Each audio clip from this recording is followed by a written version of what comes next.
Ito na yung pinakita ko sa inyo kanina, yung sa una kong video, na yung mga dahon. Ngayon, nilaga ko siya.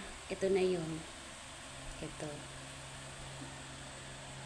Kasi ito, gamot daw ito sa UTI, yung sa kidney, kung may diferensya na yung kidney nyo, or lahat ng sakit sa katawan, dala na nito.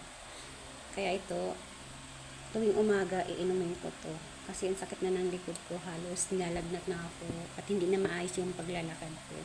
So, tingnan natin. Tingnan natin kung mainit.